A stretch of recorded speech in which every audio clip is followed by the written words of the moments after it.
SBI bank से plot पर loan कैसे लें। तो सबसे पहले बात करते हैं जो एसबीआई की प्लॉट पर लेने वाली स्कीम है उसके फीचर्स के बारे में।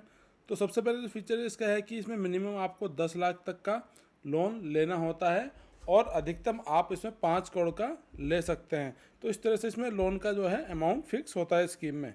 इसके बाद जो इसमें मैक्सिमम एलटीवी यानी कि लोन टू वैल्यू रेशियो है वो लोन के अमाउंट के ऊपर निर्भर करता है। मान लीजिए अगर आप लेते हैं 1 करोड़ तक का लोन तो उस केस में आपका एलटीवी रेशियो होता है 60%। यानी कि अगर आपके पास जो प्रॉपर्टी है उसकी मार्केट वैल्यू 10 लाख रुपए है तो उसमें जो बैंक है वो मैक्सिमम आपको 6 लाख रुपए तक का ही लोन देगा। और इसके अलावा अगर जो आपकी प्रॉपर्टी पे जो लोन ले रहे हैं उसका अमाउंट 1 करोड़ या उससे ज़्यादा है लेकिन 5 करोड़ तक है तो उस केस में जो आपका एलटीवी होगा यानी कि लोन टू वैल्यू रेशियो वो 65% तक हो सकता है। यानी कि अगर आपकी जो प्रॉपर्टी है वो 10 लाख रुपए की है उसकी मार्केट वैल्यू तो उसमें आपको जो मैक्सिमम बैंक लोन देगा वो 65% देगा यानी कि 6.5 लाख रुपए। तो इस तरह से इसका loan to value ratio matter करता है। इसके बाद जो मिनिमम इनकम होनी चाहिए वो आपकी 25,000 रुपये महीने की होनी चाहिए नेट इनकम। नेट इनकम से मतलब है कि जो पैसा आपको इन हैंड मिलता है या मतलब जो आपके अकाउंट में आता है पीएफ या इनकम टैक्स कटने के बाद वो मिनिमम 25,000 होनी चाहिए पर मंथ के हिसाब से। अब इसके बाद बात कर लेते हैं जो ये स्कीम है इसमें आप किस किस को ज्वाइंट कर सकते हैं। मान लीजिए आपकी इनकम कम है और अगर जो आपकी स्पाउस बच्चे या पेरेंट्स वो इनकम वाले हैं और उनको आप जोड़कर अधिक वैल्यू का लोन लेना चाहते हैं तो उस केस में आप अपने पति या पति को या आपके बच्चे या आपके पेरेंट्स को इसमें ज्वाइंट कर सकते हैं इनकम पर्पज़ के हिसाब से। अगर ये प्रॉपर्टी जो प्लॉट है वो ज्वाइंट नेम पे है तो उसमें भी आपको जो ज्वाइंट नेम है उसकी गारंटी या उसको ज्वाइंट करना पड़ेगा एज ए बारोवर। अब बात करते हैं इसमें अधिकतम जो उम्र है वो कितनी है। इसमें जो अधिकतम आयु निर्धारित की गई है वो है 70 वर्ष यानी कि 70 वर्ष तक जो लोन है वो आपका ख़त्म हो जाना चाहिए। मान लीजिए आपकी आयु है 65 वर्ष तो उस केस में आपको अधिकतम 5 साल का ही लोन मिलेगा यानी कि 70वें वर्ष में ये जो लोन है वो ख़त्म हो जाना चाहिए। इसके बाद पर्पज़ किस चीज़ के लिए लोन मिलता है। जनरली ये लोन जो पर्सनल एक्सपेंडिचर के लिए मिलता है जिसमें आपको हो सकता है शिक्षा, शादी, हेल्थ व अन्य खर्चे जिसमें आपको अपने पर्सनल एक्सपेंडिचर करने होते हैं। इसके बाद जो लोन टेन्योर है वो अधिकतम कितना होगा, कितने टाइम के लिए लोन दिया जाएगा तो वो होगा मैक्सिमम 15 वर्ष यानी कि 180 महीने। इसके बाद जो एम्प्लॉई है किसी से लोन मिलेगा ये सबसे पहले एम्प्लॉई को जो भी काम करते हैं कहीं सैलरी पे, फिर उसके बाद प्रोफेशनल जैसे डॉक्टर या अन्य कोई प्रोफेशनल जैसे सेल्फ एम्प्लॉय जो कि आप खुद का बिजनेस आप कर रहे हैं तो इन लोगों को लोन मिलता है। लेकिन ये लोग आईटीआर भरते हुए होने चाहिए यानी कि आपने जो भी आपकी इनकम है उसका इनकम टैक्स रिटर्न भरा हो पिछले कम से कम 2 साल का। इसके अलावा ये जो लोन है वो एनआरआई को भी मिलता है लेकिन जो प्रॉपर्टी है वो या तो एनआरआई के नाम पे हो या उसकी पति पत्नी के नाम पे हो या उसके बच्चों के नाम पे हो या पेरेंट्स के नाम पे हो या फिर उसके भाई बहन के नाम पे हो, उस केस में भी ये लोन मिल सकता है। इसके बाद इसमें जो ब्याज दर है उसकी बात कर लेते हैं। तो ब्याज दर है वो अलग अलग अमाउंट पे अलग अलग होता है। मान लीजिए जो आपका लोन है वो 1 करोड़ तक है तो उस केस में जो ब्याज लगेगा वो 10.25 लगेगा आज के रेट के हिसाब से। फिर अगर जो लोन है हमारा वो आपका 1 करोड़ से ज़्यादा है लेकिन 2 करोड़ तक है तो उसके उसमें जो ब्याज है वो 10.75% लगेगा यानी कि 11.25%। अगर जो लोन है वो 2 करोड़ से ज़्यादा है लेकिन 5 करोड़ तक है तो उस केस में आपको 11.15% के हिसाब से जो ब्याज है वो यहाँ पर लगने वाला है। अब बात करते हैं इसकी जो प्रोसेसिंग फ़ीस है उसके क्या हिसाब से आपको लगेगी। जो इसकी प्रोसेसिंग फ़ीस है वो लोन अमाउंट का 1% होगी, साथ में आपको जीएसटी भी देना होगा 18%।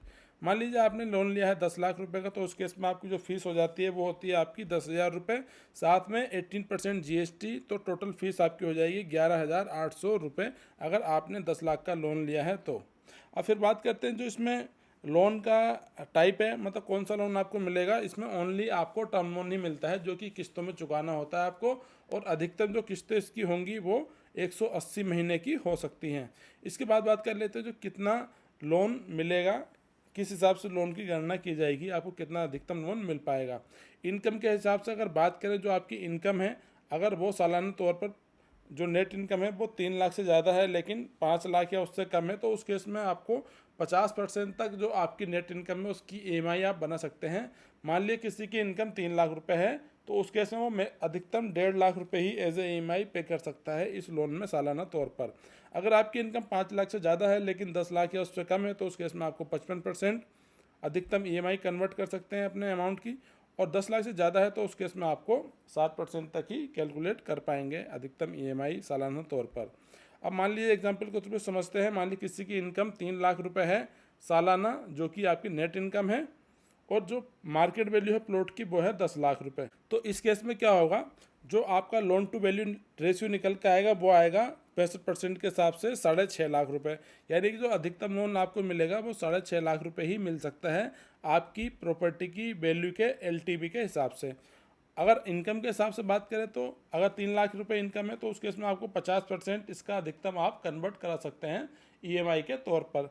लेकिन जब लोन ही आपको अधिकतम 6.5 लाख रुपए मिलेगा तो आपको 6.5 लाख रुपए के हिसाब से ब्याज की गणना करनी होगी, उसी के हिसाब से EMI फिक्स होगी, जो कि होगी आपकी 7,085 रुपये। यानी कि आपको अधिकतम 6.5 लाख रुपये लोन मिलेगा और उसमें जो आपका EMI बनेगी वो बनेगी 7,085 रुपये पर मंथ के हिसाब से। तो अधिकतम देखा जाए तो इस केस में आपको 6.5 लाख रुपये ही लोन मिलने वाला है। अब बात कर लेते हैं कि इसमें आपको किस तरह से क्या क्या सर्विस चार्जेज ये सब लगने वाले हैं। तो सबसे पहले तो जो भी आपका प्लॉट है वो चारों तरफ से उसकी बाउंड्री होनी चाहिए, उसकी बाउंड्री के साथ ही मेजरमेंट भी होने चाहिए, किस साइड कितनी लंबाई चौड़ाई है।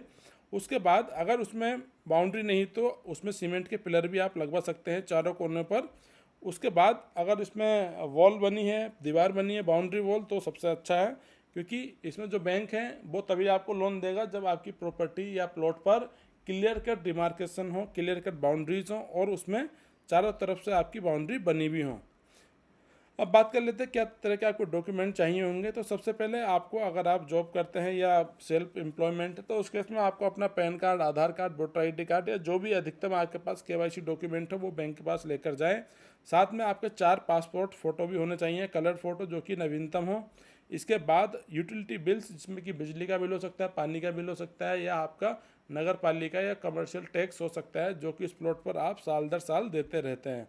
इसके बाद सैलरी स्लिप, 3 महीने की कम से कम लेटेस्ट सैलरी स्लिप होनी चाहिए, और लास्ट 3 वर्ष का आपका फॉर्म 16 या ITR होना चाहिए। साथ ही अकाउंट स्टेटमेंट होना चाहिए जिसमें आपकी सैलरी आती है वो अधिक मिनिमम 1 साल का होना चाहिए। इसके बाद अगर बात करते हैं जो सेल्फ एम्प्लॉयमेंट या बिजनेसमैन है उनको क्या क्या रिक्वायरमेंट होगी, तो इसमें सबसे पहले आपका 3 साल का ITR प्लस बैलेंस शीट चाहिए होगी जो भी आपका बिजनेस रन होता है उसका। साथ में उसका GST नंबर और बिजनेस का बैंक अकाउंट स्टेटमेंट भी चाहिए। इसके बाद जो भी आपकी शॉप या बिजनेस प्लेस है वो रेंट पे है या खुद का है, उसका भी एक प्रूफ इसमें आपको लगाना होता है। फिर जो भी आपके लोन अकाउंट चल रहे हैं आपके नाम पे या बिजनेस के नाम पे, उनका कम से कम 6 महीने का एक स्टेटमेंट लेकर आपको बैंक को देना होता है। अब बात करते हैं कि इसमें क्या क्या आपको डॉक्यूमेंट देने होंगे। तो सबसे पहले जो भी आपकी प्लॉट से संबंधित जितनी भी रजिस्ट्री या सेल डीड है, मान लीजिए प्लॉट 4 बार बिका तो आपके पास 4 रजिस्ट्री होनी चाहिए, वो साथ में आपको ले जानी है। साथ ही इसमें कोई भी और एग्रीमेंट भी हो सकता है, जो भी एग्रीमेंट हुआ प्रॉपर्टी के बेचने के लिए उसकी कॉपी साथ में ले जानी है। साथ ही इसके साथ जो भी आपका जो प्लॉट है वो नॉन एग्रीकल्चर होना चाहिए, यानी कि वो कृषि भूमि नहीं होनी चाहिए, तभी उसके सब बैंक आपको लोन दे सकता है। तो इसके लिए जो भी तहसील होती है वो इस प्लॉट को कन्वर्ट करते हैं नॉन एग्रीकल्चर पर्पज़ के लिए, तो उसका प्रूफ आपके पास ऑर्डर होना चाहिए। साथ में जो भी आपने ज़मीन खरीदी है आपके नाम पर उसका म्यूटेशन हो जाना चाहिए रिवेन्यू रिकॉर्ड में या नगर पालिका के रिकॉर्ड में, उसका प्रूफ भी साथ में ले जाना होता है। इसके बाद अगर इस प्लॉट पर कोई भी व्यावसायिक आपका टैक्स लगाया जाता है नगर पालिका या लोकल अथॉरिटी द्वारा, तो उसकी टैक्स की नवीनतम रसीद आपको साथ में ले जानी होती है। तो ये तो सब हो गए डॉक्यूमेंट जो कि आपको रिक्वायरमेंट होंगे इस लोन को लेने के लिए। अब बात कर लेते हैं क्या क्या इसमें चार्जेस लगेंगे आपको जब आप ये लोन लेते हैं तो उस वक्त। तो सबसे पहले जो भी चार्जेस हैं उसमें सबसे पहले आता है लीगल रिपोर्ट चार्जेस, यानी कि जो भी वकील आपकी रिपोर्ट बनाता है 30 ईयर्स की सर्च करता है तो उस रिपोर्ट का एक तय फीस होती है जो कि 3 से 4 हज़ार के बीच में हो सकती है। इसके बाद वैल्यूएशन रिपोर्ट, यानी कि बैंक आपके प्लॉट की वैल्यू कराता है, तो उस केस में आपको 5,000 से 10,000 के अधिकतम ये फ़ीस हो सकती है, और ये फ़ीस प्रॉपर्टी के वैल्यू के हिसाब से भी बढ़ सकती है।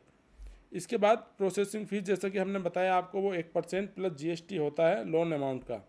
इसके बाद स्टैम्प पेपर का खर्चा होता है। जब आप डॉक्यूमेंटेशन करते हैं बैंक में जाके तो उसमें कुछ स्टैम्प ड्यूटी आपको देनी होती है, जो कि जनरली 500 से 1000 के बीच में होती है। इसके बाद जो मॉर्गेज करते हैं तो उसमें स्टेट गवर्नमेंट से कुछ आपको स्टैम्प परचेस करने होते हैं, जिसको मॉर्गेज फीस भी बोलते हैं। ये जनरली जो स्टैम्प होते हैं मैक्सिमम स्टेट्स में वो 10,000 तक के आपको लेने होते हैं मॉर्गेज कराने के लिए, या बाकी स्टेट्स में ये 0.5 या 5% तक भी हो सकते हैं। इसके बाद सिविल रिपोर्ट चार्जेस होते हैं। अगर सिविल रिपोर्ट आपकी बैंक निकालता है तो उस केस में 300 से 500 रुपये के बीच में चार्जेस हो सकते हैं।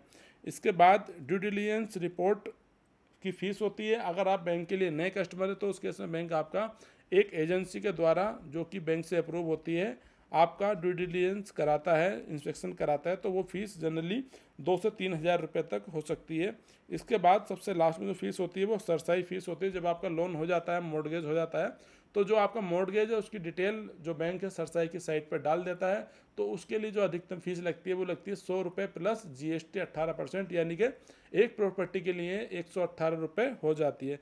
तो इस तरह से डिफरेंट चार्जेस होते हैं इस पूरे लोन के लिए। Friends, thanks for watching this video. अगर आपको ये वीडियो पसंद आए तो लाइक करें, शेयर करें, साथ ही हमारे चैनल को सब्सक्राइब भी करें।